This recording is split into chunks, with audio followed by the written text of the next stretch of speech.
श्री यो खसी र बोका चाहिँ के कुरा ल्याउनु भएको हजुरले दाजु? बोका खसी होइन, बोका र पाठी हो कि। हजुर, यो देवी पूजाको लागि ल्याएको। हजुर। अनि दाम पनि अब महँगै पर्यो भनौँ न, अहिले सिजनले गर्दाखेरि महँगै पर्यो। हजुर, 8,000 पर्यो है। हजुर। यो अब यो कि मान्छेले कतिले त भन्दा कि यिनीहरूले नाफा खाए यस्तो उस्तो भन्ने। हजुर, हजुर, हजुर, यहाँ है। हजुर। नाफा त अब हामी दुईजना छौँ, दुईजनाले बुझेको छौँ, जानेको छौँ होइन।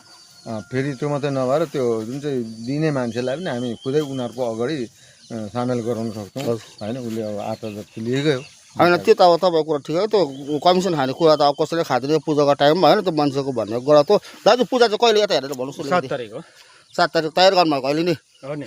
भनेको बेलामा पाउँदैन है? भनेको बेलामा पाउँदैन। र त हाम्रो गाउँको पूजा हुँदैछ, हाम्रो दाजु हुन्छ, हाम्रो श्री हुनुहुन्छ है। तयार हाम्रो त चलक छ हाम्रो गाउँको दाजुहरू र श्री।